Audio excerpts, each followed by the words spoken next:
আপনি মোনালিসার হাসি দেখছেন এখানে বসে, আমি আমার ভাইয়ের সন্তানের বোনের সন্তানের কান্না দেখতে পাচ্ছি, তাদের বাবা মার কান্না দেখতে পাচ্ছি এখানে বসে থেকে। আমার অত ফ্যান্টাসির সময় এখন নেই। আমার ভাই, আমার বোন, আমার সন্তান তারা আজকে রক্তাক্ত হচ্ছে, এর দায় আমি বলবো যে এটা মামলা করা উচিত, 1 নম্বর আসামি করা উচিত বর্তমান প্রধানমন্ত্রীকে, দ্বিতীয় আসামি করা উচিত হচ্ছে এই সরকার দলের সাধারণ সম্পাদককে। তারা যদি ইন্ধন না দিত ছাত্রলীগ এত বেয়ারা হতো না, ছাত্রলীগ এত দুঃসাহস নিয়ে। আমাদের ছাত্রলীগও তো আমাদের সন্তান, ওরা তো আমাদের ভাই, ওদেরকে কেন হাতে এই লাঠি তুলে দেওয়া হলো, ওদের হাতে কেন অস্ত্র তুলে দেওয়া হলো? আপনারা জনগণকে রাস্তা দেখেন, 90% পতন হয়ে গেছে, 90% পতন হয়ে গেছে। ছাত্র জনতা রাজপথে থাকে, কত গুলি ছুড়বেন, কত লাঠি পেটা করবেন, কত মানুষকে গ্রেফতার করবেন? যারা সরকারি নীতি নির্ধারণী মহলে আছে, রাজনৈতিক সিদ্ধান্ত নেয়, তারা নিশ্চয়ই এই কথাগুলো চিন্তা করছেন। একজন পুলিশ একজন মানুষের গায়ে এভাবে হাত দিতে পারে না, একজন নিরস্ত্র মানুষের হাতেই দিতে পারে না। শিক্ষক তো দূরে থাকুক, যেটা করা হচ্ছে সেটা অন্যায়, অবিচার, এটা শোষণ। সন্তানদের উপর যেভাবে হামলা করা হয়েছে সেটা আমরা দেখতে পারবো না, শিক্ষক হিসেবে না, মানুষ হিসেবে না। আমাদের ক্যাম্পাসের ভেতরে আমরা অস্ত্র দেখবো, এটা কখনোই কাম্য না, এটা কখনো হতে পারে না। এমনভাবে রাস্তা আটকে রাখা হচ্ছে, এমনভাবে ক্যাম্পাস দখল করে রাখা হচ্ছে, এটা একটা শিক্ষা প্রতিষ্ঠানের এনভায়রনমেন্ট হতে পারে না। এটা এবং রিমান্ডের নামে চরম নির্যাতন চালানো হচ্ছে, যা সংবিধান বিরোধী। প্রিয় সাংবাদিক বন্ধুগণ, আন্দোলনের বস্তুগত ক্ষতি এই সরকারের কাছে তাজা প্রাণ শিক্ষার্থীর জীবনের চেয়ে মূল্যবান হয়ে দাঁড়িয়েছে। প্রধানমন্ত্রীর পদবি দখল করে রাখা ব্যক্তির সাধারণ জ্ঞান ও বিবেচনা ক্রমাগতই যেন খারাপ হচ্ছে বাংলাদেশের পরিস্থিতি। মাঠে নেমেছে শিক্ষার্থীরা সহকারও, অভিনেত্রীরাও, অভিনেতারাও, এছাড়াও মাঠে নেমেছে আইনজীবীরা। তাদের দাবি না মানলে মাঠ ছাড়বে না, এটাই তাদের দাবি। প্রিয় দর্শক, প্রায় আজকে 2-3 সপ্তাহ যাবৎ গোটা বাংলাদেশ যেন একটা রণক্ষেত্র তৈরি হয়েছে। একের পর এক লাশ পড়ছে শিক্ষার্থীদের। সেই প্রথম রংপুরের আবু সাইদ যখন পুলিশের গুলিতে নিহত হলো, তারপর থেকে যেন সোশ্যাল মিডিয়া সহকারে এবং কি রাজপথ আরও গরম হয়ে ওঠে। মাঝখানে 7-8 দিন যাবৎ ইন্টারনেট বন্ধ ছিল। তারপরে যখন ইন্টারনেট চালু হলো, সকলেই মনে করেছিল হয়তো আবারও স্বাভাবিক হয়ে আসবে সোনার বাংলাদেশ, কিন্তু না, স্বাভাবিক হলো না। আবারও যেন উত্তপ্ত হয়ে উঠেছে ঢাকা সহ দেশের বিভিন্ন রাজপথ। জনগণকে রাস্তা দেখেন, 90% পতন হয়ে গেছে, 90% পতন হয়ে গেছে। ছাত্র জনতা রাজপথে থাকে, অমানবিক নির্যাতন হচ্ছে, ঝুলাইয়া চোখ বাইদা কি হবে। 90% পতন হয়ে যায়, 10% ধাক্কা দরকার, এই ধাক্কাটা চালাই যেতে হবে। 90% পতন অলরেডি হয়ে গেছে। প্রশাসনের মধ্যে আলোচনা আপনারা জনগণকে রাস্তা দেখেন, 90% পতন হয়ে গেছে, 90% পতন হয়ে গেছে।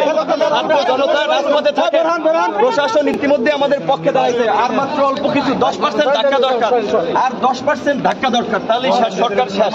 অমানবিক নির্যাতন হচ্ছে, ঝুলাইয়া চোখ বাইদা চোখ বাইদা। হাইকোর্টের যে নির্দেশনা সেটাও মানা হয় না, অমানবিক নির্যাতন করা। তারপরেও সবার মনোবল সরকার, আমাদের কথা এটি সরকার পতন না হওয়া পর্যন্ত আন্দোলন চালাইতে হবে। আমরা ভিতরে থাকলে আমরা চালাইতে হবে। 90% শেষ। প্রশাসনের মধ্যে আন্দোলন চালাই যেতে হবে। 90% পতন হয়ে গেছে, প্রশাসন সবাই আলোচনা। এখন জনগণকে রাস্তা থাকতে হবে। 90% পতন হয়ে যায়, 10% ধাক্কা দরকার, এই ধাক্কাটা চালাই যেতে হবে। ছাত্র, শিক্ষক, কবি, শিল্পী, সাহিত্যিক সবাইকে নামতে হবে এই আন্দোলন। ছাত্রদের সকল শ্রেণী পেশার মানুষের ভিতরেই মাইরা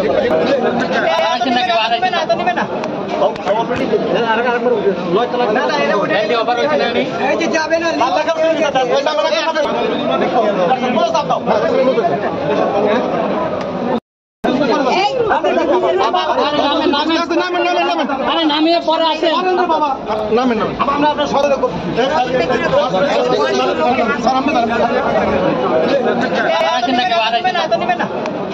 একজন পুলিশ একজন মানুষের গায়ে এভাবে হাত দিতে পারে না, একজন নিরস্ত্র মানুষের হাতেই দিতে পারে না। শিক্ষক তো দূরে থাকুক, যেটা করা হচ্ছে সেটা অন্যায়, অবিচার, এটা শোষণ। সন্তানদের উপর যেভাবে হামলা করা হয়েছে সেটা আমরা দেখতে পারবো না, শিক্ষক হিসেবে না, মানুষ হিসেবে না। আমাদের ক্যাম্পাসের ভেতরে আমরা অস্ত্র দেখবো, এটা কখনোই কাম্য না, এটা কখনো হতে পারে না। এমনভাবে রাস্তা আটকে রাখা হচ্ছে, এমনভাবে ক্যাম্পাস দখল করে রাখা হচ্ছে, এটা একটা শিক্ষা প্রতিষ্ঠানের এনভায়রনমেন্ট হতে পারে না। এটা কখনো কাম্য না। আমরা এখানে অস্ত্র দেখতে চাই না। আমাদের প্রত্যেকটা মানুষকে এই ভিডিও দেখতে হবে, তাদের মানুষের উপর কি ধরনের অত্যাচার করা হচ্ছে সেটা তাদেরকে দেখতে হবে। আমাদের our blood needs to boil. আপনারা দেখেন দেখেন, আপনারা প্রতিবাদ করেন, আপনারা কণ্ঠ মেলান। আমাদের ক্যাম্পাসের ভেতরে বিজিবি থাকবে, আমাদের ক্যাম্পাসের ভেতরে আমরা অস্ত্র দেখব, এটা কখনোই কাম্য না, এটা কখনো হতে পারে না। কিন্তু আপনারা জানেন এখন পরিস্থিতি কীরকম, এবং আসলে আমাদের চাওয়ার ওপর দিয়ে আমাদের চাওয়াকে পাশ কাটিয়ে আসলে এই জিনিসগুলো করা হচ্ছে। তার আমাদের যে দাবি ছিল সেই দাবিটাকে আসলে শোনা হচ্ছে না, এমনভাবে রাস্তা আটকে রাখা হচ্ছে, এমনভাবে ক্যাম্পাস দখল করে রাখা হচ্ছে। এটা একটা শিক্ষা প্রতিষ্ঠানের এনভায়রনমেন্ট হতে পারে না, এটা কখনো কাম্য না। আমরা এখানে অস্ত্র দেখতে চাই না, আমাদের সন্তানদের ওপর যেভাবে হামলা করা হয়েছে সেটা আমরা দেখতে পারবো না, শিক্ষক হিসেবে না, মানুষ হিসেবে না। সুতরাং এটা তো একেবারেই অগ্রহণযোগ্য, এটা আনএক্সেপ্টেবল, এটা আমরা নিতে পারছি না। তো একজন পুলিশ একজন মানুষের গায়ে এভাবে হাত দিতে পারে না, একজন নিরস্ত্র মানুষের হাতেই দিতে পারে না, শিক্ষক তো দূরে থাকুক। সুতরাং এটা তো একেবারেই, এটা যেটা করা হচ্ছে সেটা অন্যায়, অবিচার, এটা শোষণ, এটা একেবারে নিপীড়নের ক্লাসিক উদাহরণ। সুতরাং আপনারা সবাই দেখছেন, সবাইকে এটা দেখতে হবে। আমাকে আমার পরিচিত অনেকে বলে যে এমন ভিডিও আমি দেখতে পারি না, আমি মানসিকভাবে এটা নিতে পারি না, কিন্তু আমি বলছি প্রত্যেকটা মানুষকে এই ভিডিও দেখতে হবে, তাদের মানুষের উপর কী ধরনের অত্যাচার করা হচ্ছে সেটা তাদেরকে দেখতে হবে। Our blood needs to boil. সুতরাং আপনারা দেখেন, আপনারা প্রতিবাদ করেন, আপনারা কণ্ঠ মেলান। রাজপথে যদি নামতে না পারেন, অনেক ধরনের সীমাবদ্ধতা থাকে, তাই না? সবাই যে রাজপথে নেমেই স্লোগান দেবে ব্যাপারটা তা না, কিন্তু যে যেখানে আছেন সেখান থেকে কথা বলেন, জোর তোলেন, সেখান থেকে সংঘবদ্ধ হন, এছাড়া আর কোনো উপায় নাই। এটার জন্য আমরা প্রতিজ্ঞাবদ্ধ হয়েছি এবং আশা করছি বের করে নিয়ে আসবো। আপনাদেরও কিন্তু দায়িত্ব আছে ভাই, আপনারা কিন্তু সঠিকভাবে সঠিক সংবাদগুলো প্রচার করবেন, কারণ আমরা জানি কতখানি কাভার করা হচ্ছে, কতখানি এয়ার করা হচ্ছে। সুতরাং আপনাদের দায়িত্ব আপনারা পালন করবেন, আমাদের দায়িত্ব আমরা পালন করবো। এভাবেই কিন্তু আমরা সুন্দর একটা বাংলাদেশ পাবো। আমরা আসলে সবই জানি যে আমাদের এখানে যাই হয় সবকিছু, সবাই আসলে হাতের পুতুল, ঠিক আছে? এখন যা করা হচ্ছে, এবং সবসময় আমরা সারা জীবনই দেখে এসেছি, আমরা যতদিন আমরা বেঁচে আছি আমরা দেখে এসেছি যে সঠিক বিচারটাকে পাশ কাটিয়ে যাওয়ার একটা টেন্ডেন্সি কিন্তু আছে। সুতরাং সেটাও এখনো হয়তো সেটাই চেষ্টা করা হবে, কিন্তু ওই যে একটাই কথা, আপনারা ফোকাস হারাতে পারবো না আমরা, ঠিক আছে? আমরা কি চাই সেটা নিয়ে আমাদের দাবিগুলো জোর করে বলা, এবং আলটিমেটলি হয়তো কোনো এক সময় সুশাসন আসবে। গুলি ছুড়ে কত গুলি ছুড়বেন, কত লাঠিপেটা করবেন, কত মানুষকে গ্রেফতার করবেন? যারা সরকারি নীতি নির্ধারণী মহলে আছে, রাজনৈতিক সিদ্ধান্ত নেয়, তারা নিশ্চয়ই কথাগুলো চিন্তা করছেন। তাদের উত্তর কি আসে? আমি তো ভেবে অবাক হই। তাদের উত্তর কি এটাই আসে যে হ্যাঁ, আমরা আরো নির্যাতন অব্যাহত রাখবো এবং ইউনিভার্সিটি কলেজ বন্ধ রাখবো, একদিন না একদিন তো খুলতে হবে, একদিন না একদিন তো এই 250 বা তার উপরে মানুষ মৃত্যুর, যেটা আমরা কাগজে কলমে জেনেছি, সেটার হিসাব আপনাকে দিতে হবে। ইতিহাস তার পুনরাবৃত্তি করছে, শাসকেরা ইতিহাস থেকে শিক্ষা নিচ্ছে না। কেন নিচ্ছে না?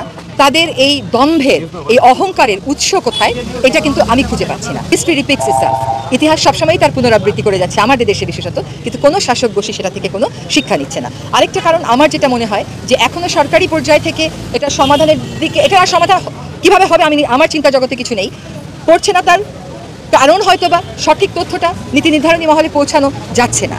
একটা আলগা বেলুনের মধ্যে বসবাস করলে যেটা হয়, লোকজনের সাথে অনেক বিচ্ছিন্নতা হয়ে গেছে। তো বিভিন্ন নির্বাচনে লোকের কাছে যেতে হয়নি, প্রতিপক্ষের বিরুদ্ধে লড়াই করতে হয়নি। এই যে একতরফা নির্বাচনগুলো হয়ে গেছে, আমি কতটা জনপ্রিয় এটা বুঝবার, এটার পরীক্ষা দেওয়ার তো আমার কোনো সুযোগই হয়নি। যেহেতু এই পরীক্ষা দেওয়ার সুযোগ হয়নি, কাজে আমি হয়তো মনে করি যে আমার জনপ্রিয়তা যা ছিল তেমনই অক্ষুণ্ণ আছে। জনপ্রিয়তার পরীক্ষাটা যদি সকল নেতাই দিতেন, তাহলে আমার মনে হয় এই ভুলটা তারা করতেন না।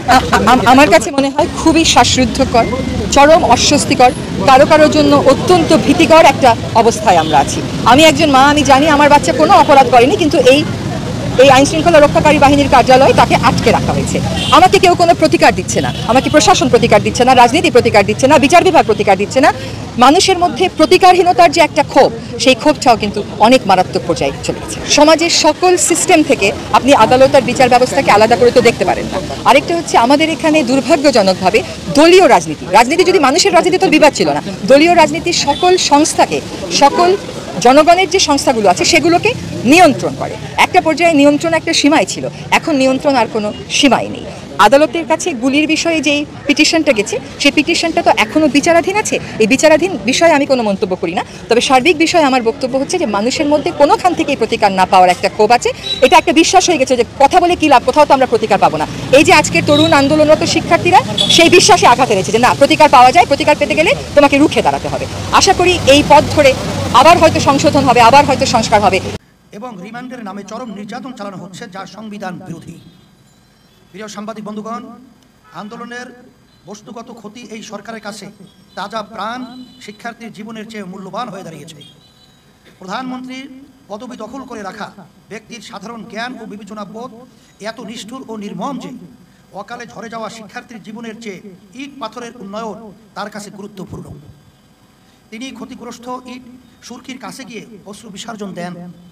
তার এসব নাটকীয় কান্না জাতির কাছে উপহাসের খোরাক জুগিয়েছে, অথচ তারই অবিবেচনা প্রসূত মন্তব্য এই আন্দোলনের অনলে ঘি ঢেলেছে। প্রিয় সাংবাদিক বন্ধুগণ, গত কয়েকদিন ধরে আমরা দেখছি যে চলমান আন্দোলন প্রতিহত করতে ব্যর্থতার দায়ে আওয়ামী লীগ তার দলীয় নেতাকর্মীদের সাংগঠনিক ভয়ভীতি দেখাচ্ছে। এর মানে কি আমরা অতীতে সরকার দলীয়দের যেভাবে সহিংসতা করতে দেখেছি সেভাবে এবার করতে না পারার কারণে তাদের দায়ী করা হচ্ছে? তাহলে তো এই প্রশ্ন উঠবেই যে বুয়েটের আবরা, জগন্নাথ বিশ্ববিদ্যালয়ের বিশ্বজিৎ হত্যাকাণ্ড সহ ক্যাম্পাসে ছাত্রলীগের যত অরাজকতা তা নিশ্চয়ই তাদের দলীয় সিদ্ধান্তেই হয়েছে। তাই যদি হয় তাহলে আওয়ামী লীগ একটি রাজনৈতিক সংগঠনের নাম হয় কি করে? কেন আওয়ামী লীগ, ছাত্রলীগ ও তার সহযোগী সংগঠনগুলোকে সন্ত্রাসবাদী সংগঠন হিসাবে বিবেচনা করা হবে না? প্রিয় সাংবাদিক বন্ধুগণ, কোটা সংস্কার আন্দোলন ও তৎসংশ্লিষ্ট গণজাগরণকে এদেশের রাজনৈতিক সংগঠনগুলো দেশপ্রেমিক বিবেক সম্পন্ন মানুষ এবং আমরা কিভাবে দেখছি তা আপনারা ইতিমধ্যেই বুঝতে পেরেছেন। আজ আমরা স্পষ্ট করে বলছি যে গত 1 জুলাই থেকে শুরু করে যে আন্দোলন তা একটি ঐতিহাসিক ছাত্র আন্দোলন, যা একটি অত্যাচারী অবৈধ স্বৈরাচারের বিরুদ্ধে দেশের ছাত্র জনতা সহ সর্বসাধারণের স্বতঃস্ফূর্ত অংশগ্রহণে সংগঠিত হয়েছে। এই আন্দোলনে যারা নিহত আহত হয়েছেন তারা জাতির ইতিহাসে বীর ও সংগ্রামী যোদ্ধা হিসাবে স্মরণীয় ও বরণীয় হবেন। আমরা স্পষ্ট করে জানাতে চাই যে যৌক্তিক অধিকারের দাবিতে শুরু হওয়া একটি ছাত্র আন্দোলনকে এই মাত্রায় নেয়ার সম্পূর্ণ দায় সরকার প্রধান ও তার দলের। ছাত্রদের কোটা সংস্কার সংক্রান্ত যে দাবি সরকার আদালতের মাধ্যমে মেনে নিয়েছেন, এই পদক্ষেপ ছাত্র আন্দোলনের শুরুতেই গ্রহণ করলে এত প্রাণ ক্ষয়, এত হানাহানি কোনো সম্ভাবনাই ছিল না। কিন্তু সরকার প্রধান, দলীয় সাধারণ সম্পাদক কর্তৃক ছাত্রদের অসম্মানজনক অবজ্ঞা ও উস্কানিমূলক কথাবার্তা বলে আন্দোলনকে বিপজ্জনক মাত্রায় নিয়ে গেছেন।